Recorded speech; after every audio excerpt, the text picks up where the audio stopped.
Hello everyone and welcome to this digital image processing of remote sensing data course, and today we are going to discuss the fifth lecture, which is on electromagnetic spectrum, solar reflection and thermal emission.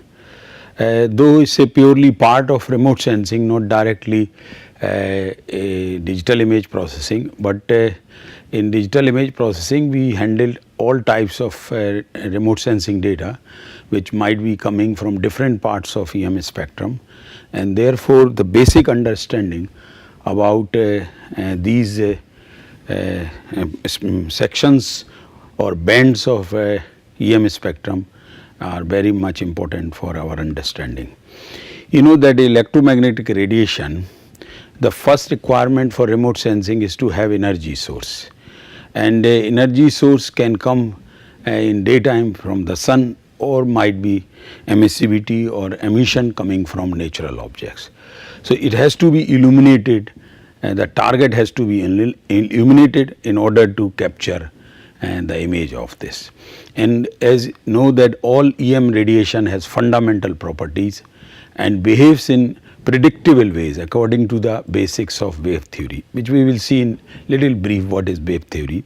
So two characteristics of EM radiation: the first one is wavelength, another one is frequency, and particularly important for understanding remote sensing. Generally when we speak about different bands of located in different parts of EM spectrum, instead of using frequency terminology we generally use wavelength terminology, but both are related, so which will you see. This is a typical wavelength electromagnetic radiation, and wavelength between two these lobes are there, and there is because this is electromagnetic, so electric field is flowing like this, perpendicular to this electromagnetic field is there, and likewise this is direction of the movement, and this is how the electromagnetic radiation travels. And this is important to understand when we go for real image processing, because all these the steps which we are going to take will depend many on these fundamentals. Another demonstration of both electromagnetic fields are there. The magnetic field is shown here with the blue color, electric field is shown in the red color, and in this simulation one can clearly understand that how both of these fields travel together, but perpendicular to each other. So electromagnetic radiation consists of an electric field, that is E, which we use in our equations, which varies in magnitude in a direction perpendicular to the direction which the radiation is traveling, and a magnetic field oriented at right angles to electrical field. So this one has to remember, and both these fields travel at the speed of light. So they are having the same speed and they travel equivalent to the speed of light. Now this lambda, which is the wavelength, the two characteristics of electromagnetic radiations as are mentioned just a few seconds before are the for better understanding of remote sensing as well as in digital image processing is the wavelength and frequency. As you can see that between these two high points, the thresholds of a wavelength, this one is the wavelength, here is the wavelength, and here is the wavelength. So all three waveforms are showing three different wavelengths, and frequency will have a just opposite to this one. So the wavelength is the length of one wave cycle, as you can see here, which can be measured at a distance between successive wave crest or these thresholds, and then wavelength is usually represented by Greek letter lambda. And similarly the wavelength is measured in meters or some factors of meters such as micrometers and so on and so forth. And frequency refers to the number of cycles of a wave passing a fixed point one time per unit, and this is what in this simulation it is shown that how this wave is traveling and how frequently it is passing from a point which are marked here by the red. So we can either define with the frequency or we can use wavelength as well. Here the visible part is shown and how the radio waves, so the wavelength is much larger compared to the gamma rays and X-rays. So this is how, so low frequency long wavelength, inverse relation, high frequency short wavelength, and this is what also illustrated in this figure. So the frequency is normally measured, as we know, in hertz, equivalent to 1 cycle per second, and various multiples of hertz wavelength and frequencies are related by the following formula, that C equal to lambda nu, and this lambda is the wavelength, V is the frequency cycles per second, and the C is the speed of light, which is 3 multiplied by 8 power 10 power 8. And the shorter the wavelength, higher the frequency, and vice versa. The longer the wavelength, lower the frequency. This one has to remember while doing the digital image processing.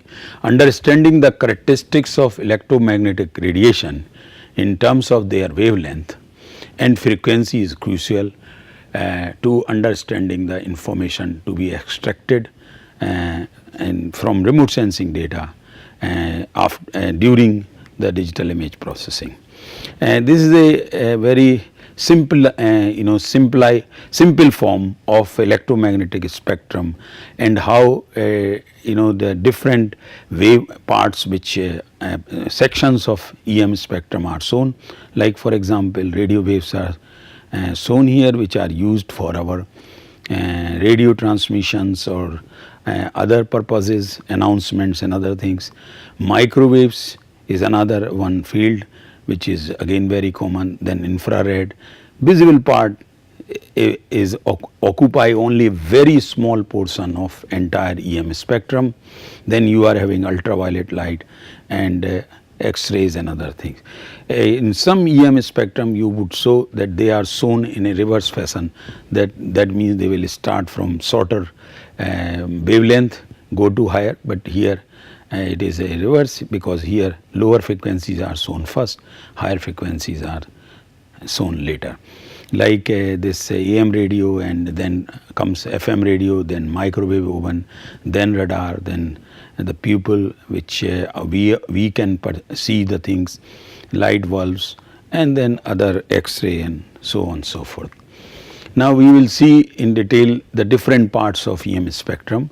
So let's start with here, that there are different sections are there, and name of some satellites are also given, for of which the data we process, like spot HRV is there, radar set SR is there. So the radar set occupies the imply part of EM spectrum of that microwave section, and whereas spot mainly focuses in the visible part. So this is how the ultraviolet on the ultraviolet section of EM spectrum, we don't have any satellite, and the reason is obvious, because there is no atmospheric window available. So all the energy which is going in ultraviolet part of EM spectrum to the satellite is absorbed by the atmosphere, and therefore we cannot have a sensor for that purpose. So ultraviolet portion of spectrum has the shorter wavelength, and that's why there are a lot of disturbances because of the atmosphere. And this radiation is just beyond the violet portion of the visible wavelength, hence its name. And shorter the wavelength, difficult to pass through the atmosphere and other parts. Whereas like in microwave, which is the longer wavelength, it can pass through the atmosphere, even it can pass through the clouds, and in some cases even it can pass through to some meters in the dry soil as well, because of longer wavelength. So there are advantages with the longer wavelength as well as sometimes with the shorter wavelength. Depends on what kind of materials we are looking in our satellite images and for what purpose, and accordingly these spectrums or corresponding satellites, sensors which are located or exploiting different parts of EM spectrum are used. Some are surfaces materials, especially rocks and minerals, fluorescence or emit visible lights when illuminated by ultraviolet radiation. And the best example, like there is a mineral which is called fluorite. So if you put under the ultraviolet light, it will glow. and this is one of the characteristics one can exploit to identify such minerals. Similarly, in visible part where most of the satellites have been had the sensors which are covering the maximum part of visible spectrum, and examples starts from Landsat and even our Indian satellites as well. Some of them are covering radar part, some of them are covering also thermal infrared part, but many of the satellites, or rather most of the satellites, are having visible spectrum. When I say most of the satellites, as mentioned earlier also in previous lectures, that mostly now we are talking about near polar orbiting sun synchronous satellites, not other satellites which we have discussed just for our better understanding. Because the visible light, as our eyes are also sensitive, can detect in the part of visible spectrum. It is important to recognize how small visible portion is relative to the rest of, it's a very tiny part of a very large EM spectrum, and there is a lot of radiation around us which is invisible to our eyes but can be detected by other sensors, and the best example is infrared and thermal infrared. The visible wavelengths cover a range of 0.4 to 0.7, and many satellites bands channels are located within this part, 0.4 to 0.7 micrometer. As you know that the 7 colors or Bibgor is here, and it starts from just end of the ultraviolet portion, the visible, and then it goes and till it reaches to the near infrared. So this entire spectrum, though it's a very tiny but very useful, because large atmospheric windows are available in this part of EM spectrum. The longest visible wavelength is red and the shortest is violet, and you know that because of very short wavelength it cannot pass through the atmosphere. The common wavelength of what we perceive as particular colors from visible portions of a spectrum are that first is the colors, which we say colors, and we have been discussing colors. We will be further discussing, more focus discussion we will have in next presentation about the colors. So, you know, the violet spectrum is between 0.4 to 0.44. Rarely you would find coverage in remote sensing satellites, but between blue part, it starts from blue part 0.4, 446 to 0.5 micrometer, which is a very common, as in case of Landsat MSS and TM, ETM, OLI, IRS, 1V, 1C and so on. Green part starts from 0.5 to 0.78, and then yellow 0.78, 0.578 to 0.592. Orange, there are some atmospheric windows are not available, but different parts are shown here corresponding to different colors. Then red is 0.6 to 0.7, and this part of EM spectrum which is shown here. And then blue, green, red, as we know, are primary colors of wavelength of the visible spectrum, and they are defined as such because no single primary color can be created from other two. So that is why in the different channels we call blue, green and red channel, but all other colors can be formed combining blue, green and red. So that is why they are also called primary color. Although we see sunlight as a uniform or homogeneous color, but actually we know it is having is composed of various wavelengths of radiation in primarily ultraviolet, visible and infrared part of spectrum. And the visible portion of this radiation can be shown on its component colors when sunlight is passed through a prism, and it creates a rainbow or a series of Bibgor colors which bends the light in differing amounts according to wavelength. Next portion of spectrum is infrared. Again very important in remote sensing and in digital image processing to get information for better interpretation. And this covers between 0.7 micrometer to 1.0 micrometer. So there can be different subsections of infrared, like near infrared, mid infrared, or far infrared. But the total one is 0.7 to 1 micrometer are there. But the far infrared is having more emissive, refractive radiation, which is thermal portion of this. Another one is the reflective one, which we will say near and mid. So near and mid infrared covers mainly the reflective radiation, whereas thermal infrared is the part of far infrared section. The the reflective one are recorded in daytime, whereas the thermal one can also be recorded in night time. Although daytime is possible, but because of differential heatings and especially in hilly terrains, it becomes not that much useful as in night time, because you don't have the solar differential heating because of undulating topography, and therefore nighttime thermal images are much more useful than daytime.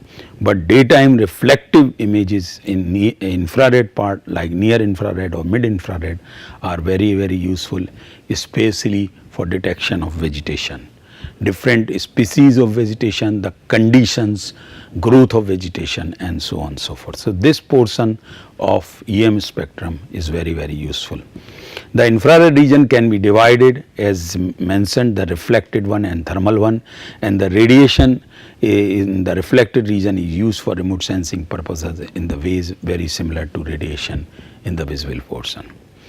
And the reflected infrared covers 0.7 to 3 micrometer, and the thermal infrared region is quite different than, of course, the visible and reflected infrared portion, as this energy is essentially the radiation that is emitted from the Earth's surface in the form of heat. And as mentioned earlier, that any objects on the surface of the Earth which is above absolute zero, a natural condition will emit energy or heat, and that can be detected by sensors, which are having currently, the sensors in thermal part of EM spectrum are having sensitivity of even 0.5 degree centigrade. So two objects are having even a 0.5 degree centigrade temperature difference can be distinguished using satellite images, or their temperatures can be estimated even from 840 kilometer. But these objects has to be large enough, because the emission which is coming, the energy which is coming is so tiny that in order to register that information you require for a large area. So this is one constraint. And thermal infrared covers, as we know, from 3 micrometer to 100 micrometer. So it's quite a wide band. As I have been mentioning also, that the energy which is emitting in this part of EM spectrum is not that large, and therefore in order to record or register the variations in temperature, broadband sensors have been used or still are being planned. The portion of a spectrum of more recent interest is the microwave region. There are advantages, and microwave region is between here, and this microwave region is 1 millimeter to 1 meter. As like in case of infrared portions be divided in reflective and emitted infrared, and near infrared, mid infrared, far infrared. Similarly, based on the wavelength, we can also create sections for microwave, and this is because it is covering a very large part of EM spectrum relative to visible spectrum. As we can see that the P band is there, L band is there, S band, C band, X band, KU band, K band, and KA band. So there are various bands for various portions of EM spectrum within the microwave region of overall EM spectrum. Different names have been given, and the satellites, radar satellites or microwave satellites which are exploiting, they are more focusing over this C-band or X-band, and these are the most common one.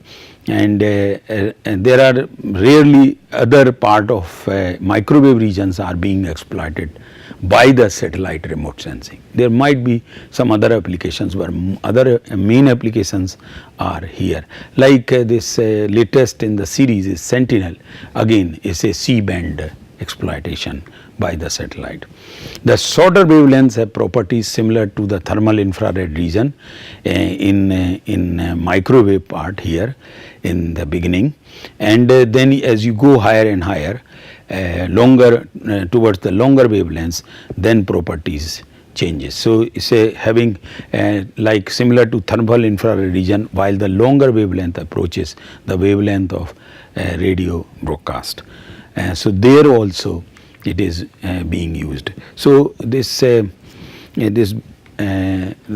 understanding of especially those portions of EM spectrum which are being exploited by different sensors on board of different satellites, especially the sun synchronous satellites or near polar orbiting satellite, is very much important for our digital image processing as well. So this brings to the end of this presentation. Thank you very much.